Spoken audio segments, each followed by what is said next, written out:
मुंबईमध्ये एकाच वेळी 60 ठिकाणी सायरन टेस्टिंग। आपत्कालीन स्थितीसाठी नागरी संरक्षण दलाची चाचणी। संकटाची चाहूल लागताच सायरनने इशारा मिळेल। विदर्भात उद्यापासून 2 दिवस अवकाळी पावसाचा अंदाज। गडचिरोली, चंद्रपूर, वर्धा आणि यवतमाळ या ठिकाणी वादळी वाऱ्यासह अवकाळी पावसाची देखील शक्यता।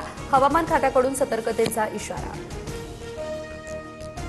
वर्धा ठरलं देशातील सर्वात उष्ण शहर। 44.5 अंशांसह तापमानाचा नवीन उच्चांक। विदर्भ आणि मराठवाड्यामध्ये पुढील 3 दिवस उकाडा कायम। नागरिकांना काळजी घेण्याचं आवाहन। परीक्षा केंद्रांवरती कूलर आणि शुद्ध पाणी देण्याचे नागपूर खंडपीठाचे निर्देश। उष्णतेच्या लाटेमध्ये विद्यार्थ्यांना दिलासा। परीक्षा केंद्रावरील असुविधांची देखील न्यायालयाकडून दखल। मुंबईमध्ये मंगळवारपासून 30 तास पाणी बंद। जलबुग्दाच्या कामामुळे शहरासह उपनगरामध्ये पाणी कपात। नागरिकांना पाणी जपून वापरण्याचं करण्यात आलं आवाहन। परभणी ग्रामीण भागामध्ये भीषण पाणी टंचाई। हंडाभर पाण्यासाठी ग्रामस्थांची कसरत। नळाला येणारं पाणी पिण्यायोग्य नाही अशी देखील करण्यात आली तक्रार।